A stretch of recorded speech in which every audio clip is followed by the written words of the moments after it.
Good Sunday morning to I'm Johnny Merrill. Once again, it's time for our HYE Media public access programming here Sundays at 9 a.m. Our 5 Oahu radio stations and our 5 Kauai radio stations, HawaiiStream.fm and Live 365, another way to pick us up. Another important topic, and this was brought to light by Council Member Tommy Waters. Just had an article out, KHON2.com. It says, to me, we're in a housing crisis. We can't build our way out of this. So Council Chair Tommy Waters says he's thinking out of the box, pushing for a supplemental vacant house tax on Oahu. So we have to, of course, reach out to the people who would know how to peruse through the intricacies of this and what it would all entail at Grassroots Institute. So I just mentioned the City Council is currently considering this bill that would increase property taxes on so-called empty homes. Now, supporters say that the tax will help create more housing. Opponents, however, warn that it won't result in more homes and may end up being another burden for overtaxed Hawaii residents. Now we have Malia Hill on the line. She's the policy director at the Grassroots Institute of Hawaii, and she joins me to discuss the empty homes tax and other recent proposals tied to promises of more affordable housing. Good Sunday morning to you, Malia. Good morning. Thanks for having me. And here we go again with the potential of creating more taxes. This time, a much-discussed topic, empty homes. Can you tell us more about the bill to tax these empty homes? How much is the tax, and how exactly would it work? Yeah, this is Bill 46. As you mentioned, it's at the Honolulu City Council. And the way this particular tax in this bill works, it's kind of like a surcharge on the property tax. So everyone, you have your regular property tax rate. And then if you're the owner of what's designated an empty home in a Honolulu residential area, you have to pay a surcharge. For the first year, that would be 1% of the property's assessed value. And then in the second year, it would be 2% of the value and 3% every year thereafter. So let's say you had a $1 million home, just a little over average. You'd be paying an extra $10,000 in taxes that first year and going all the way up to $30,000. And how would they define an empty home? How would they make sure people are paying a tax if the home is indeed empty? That's really the core problem that you have to deal with when you come up with an idea like this. What is an empty home? What's empty enough to be worth thousands extra a year in taxes? Right now, the bill says that, quote, a dwelling unit on residential property is an empty home unless it qualifies for any of the following exemptions. And then there are 14 exemptions that they list. And there are things like home is used as a principal residence for more than 6 months of the year. It's rented for more than 6 months of the year. It's for sale or recently sold. It's a substandard building. It's a halfway house, other discretionary reasons like that. But, if you're thinking, it seems a little arbitrary, it is. Like, they could add more definitions. They could take them away. And, when in terms of deciding, which homes specifically are empty, that all lands in the lap of the Honolulu Department of Budget and Fiscal Services. They have to manage the whole thing. They're supposed to send forms to every residential property owner, and then the owner would have to declare whether or not the home is vacant. And then the department gets to audit and investigate and ask for information from owners for, up to 3 years after the tax is due, just to determine, yes, it's empty. That's how you decide if the home is empty. So that would be Andy Kawano's job, if indeed this does go through. And he would have to bring on, I imagine, more people, more staff, right? Oh, I can only imagine. It's a big job, and I think that's one of the things that people are sort of struggling with. Okay, Malia, how is this tax supposed to help create more housing? That's the big question. Yeah, that is the question. I think the theory is, and there is reason to believe, when you tax something, you make it less attractive. So the theory goes that by taxing empty homes, you make it less attractive to have an empty home. The owner will either sell the home or rent it in order to avoid the tax.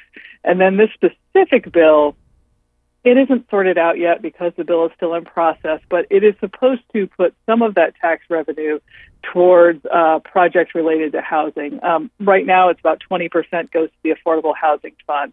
but they are still working out the details. So theoretically, the housing comes from people who don't want to have empty homes because of the tax. and money that goes to government projects on housing. So I guess this has been tried, and based on your research at Grassroots Institute, would there still be any reason to believe that this will work? Examples of it working, or do empty homes taxes force people to fill their empty units? Yeah, that's really the big question. And Honolulu even has a study that they're supposed to be working on this too, but it's not ready yet. We, Grassroots Institute, we did publish a study last year about this empty homes theory. And our researcher looked at vacancies and housing prices across the country and really found no correlation, no meaningful correlation between vacancies and home prices. To put it simply, you can have high home prices and low vacancies. You can have high vacancies and low prices. They're not a really strong correlation. And other cities that have tried vacancy taxes, well, there's not a lot of research on that yet. There's really only 2 good studies, and they come to contradictory conclusions. So there's really no reason to believe that an empty home tax will do anything to help the housing crisis in terms of filling those empty units. Because, these people with these empty units, they already made the decision. They could have been renting it part of the year, but they didn't. So they've made the decision that it's worth losing that several $thousands a year on that. So you can't just assume that this additional cost changes their behavior. They made a decision to keep it empty. So the only thing you really know about an empty homes tax is that it will generate tax revenue. All right, so people can go online to grassrootsinstitute.org and see that paper and that study if you need more corroboration on this, all right? Malia, if it will bring in more tax revenue for the county, what's the downside of the tax, people are saying, yeah? Well, aside from, I'm not a person who loves taxes in general, so I tend to feel that most taxes are just downsides, but it is a good question, beyond that. And I think one of the big things is that you don't really know how much revenue it's going to bring in. Not only do you have the whole question of what qualifies as an empty home and how many homes will actually be empty homes, but just administering the tax is going to be expensive and difficult. In 2025, there are some 250,000 parcels in the Honolulu residential class, and then there's another 28,000 residential A class parcels, give or take. And this is all up to the budget department to just check every year to determine, who's the tax and should we audit and do we investigate. That just dealing with that practicality is going to cost the county money. And so you have to weigh that against how much you're bringing in from the tax. And on top of that, it is a property tax hike. So you have to think about, well, what happens when you hike taxes, just sort of philosophically in general? It could end up raising average rent because you have landlords who own different kinds of units and they're trying to absorb the cost of the vacancy tax.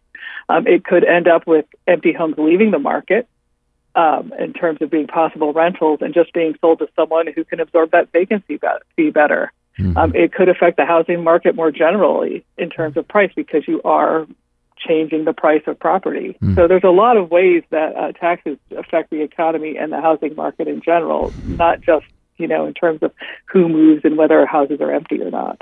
All right, so Honolulu City Council Chair Tommy Waters, he's thinking out of the box, and it looks like he's advocating for something like this. So what is happening with this bill, and do you think it's going to pass? What have you heard from the other city council members? Well, it's not an easy route, but we have seen this idea before. This is not the first empty home tax we've seen come through the council, and they've been talking about it since 2020 or so. The mayor, Tommy Waters, various other council members have suggested it, put it out there, said they support it. The last time it was heard was on September 25th, and that's when it moved out of the Housing Committee by a 3-2 vote. So it did move forward, but it also wasn't unanimous. It's being heard again on October 9th by the City Council. So it has momentum. It is moving. But there are, serious questions being asked. If nothing else, the poor Department of Budget and Finance is asking some serious questions about what it takes to administer it and how to decide who's empty. that, these problems still need to be worked out before you can really move all the way forward with it. All right, a few more questions for Malia Hill, the Policy Director at the Grassroot Institute of Hawaii. Joining us this morning, of course, neighbor island, Maui. Let's talk about passing a rent stabilization bill as a way to deal with their housing crisis. Can you explain a little bit about what that would look like, Malia? Yeah, Maui also, they've had major issues with rent inflation. I mean, just like everyone, but it's a very specifically difficult situation because in addition to the housing crisis, they've also had to deal with the effects of Lahaina and then the effects of the incentives and other programs that have sort of affected the rental housing market since the Lahaina fires. And so as a result, you've seen some tenancy groups that have been pushing for what they call rent stabilization. And the county council even had a hearing about it. Mm-hmm. Now, rent stabilization, it's just rent control. It's just a new word for an old idea. Government rules that limit rent increases. There's several different proposals about it, but the one that seemed to get the most traction would be one that limited rent increases, linked them to the consumer price index, and then required registration of rental units. And there was an indication that at least one council member would introduce rent control, but since then, since the hearing in the last week or two, I think they've backed away a little bit because of concerns about how it would affect investment in housing on Maui. Yeah, I saw the local news over there. A lot of people were worried about what it would do to them. The residents, so they were kind of voicing their opinions on that. So would rent caps help, I guess, with the lack of affordable rental housing, these rent caps? Yeah, this is actually one of those, I can see why it's such an attractive idea. And for a very specific, lucky kind of person, it does help you, if you happen to be the one who manages to lock in the good unit. But the data is pretty clear on this. It's rent control ends up hurting people more than it helps. It basically causes scarcity and higher rent prices. Makes things worse, in short. When Buenos Aires tried it in 2021, that's one of the more recent examples, and when they announced that they were going to do rent stabilization, rent prices went up 67%. People do what they do to avoid this thing. They take their homes off the market, they raise rent beforehand so that they're not stuck. They look for loopholes, just rent to their family or friends in a kind of rental black market. And, that's what you could expect to see on Maui. In Buenos Aires, it was only when the new president of Argentina took the rental controls off that the super expensive rental market in Buenos Aires went back down, started to decline again, and new properties came on the market because that's what happens with rent control. It makes rents more expensive. All right, just to get back to Council Chair Waters, he says there's according to the latest census, 34,000 vacant homes on Oahu. So determining an updated and accurate count of the vacant homes is just one of the things the Department of Budget and Fiscal Services would need to do moving forward if this does pass. And Waters says there is a study in the works to crunch the numbers and help create a plan. So that's what they are discussing right now. So back to the discussion. So are these similar proposals, the rent caps, Maui, and the empty homes taxes, Oahu? Yeah, they actually are. They may not seem like at first glance, but they're kind of coming from the same place. What they really are these top-down responses to concerns about housing affordability. Basically, things like the empty homes tax, rent stabilization, it's the government saying that they're going to use their powers, taxes and laws about rent in order to just kind of force into existence more affordable rental housing. But that's not really what happens because neither one, an empty homes tax or a rental stabilization, actually physically builds any housing. And more housing, more actual units is what you need to bring down housing prices. But Tommy Waters says that isn't the way to go about combating this. The council chair, we can't build our way out of this. I beg to differ. We actually have a report on our website, which lets me plug our website, grassrootinstitute.org, about ways to create more housing that do not require government spending of taxpayer dollars and don't require government projects of, building it. And that's things like allowing more density, allowing ADUs, basically, changing the barriers that make it hard to create more housing. There are plenty of ways to create more housing, and building is really the only way to create enough housing to bring down the cost. It is a supply and demand issue. All right, let's bow this thing, tie it up in a nice bow. It might be another follow-up question. If these kinds of laws, Malia, won't work, then what can the government do to help create affordable housing? I wish that some of our policymakers and lawmakers have been really good about hearing this, but some have not. And it's really just not a mystery. A substantial portion of the cost of housing in Hawaii comes from government barriers, approvals, delays, things that hinder home building. And that's what they should be focused on, not new taxes, not new restrictions on rents. They can look at these regulations that basically hinder home building, things like lot size rules and density requirements, and things that prevent people from adapting commercial buildings to residential or constructing ADUs. They can look at parking reform, and for goodness sakes, they can definitely look at permitting reform so things can happen more quickly. There's a lot of things that you can do to basically spur more housing growth that don't need to use taxpayer money and definitely don't need to collect more of it. All right, that pretty much wraps it up. The issue about housing, it's will there be an empty homes tax? Will there not be? And will there be a rent kind of a cap on Maui? I guess only time will tell. I think it might happen here. We'll see what the city council decides. When is that hearing again? This next week, right? Yeah, the next hearing is next week, the 9th. Okay. Or this week, the 9th. Anything else to add to the discussion? And, of course, you have to plug the website, Malia. Yes, please.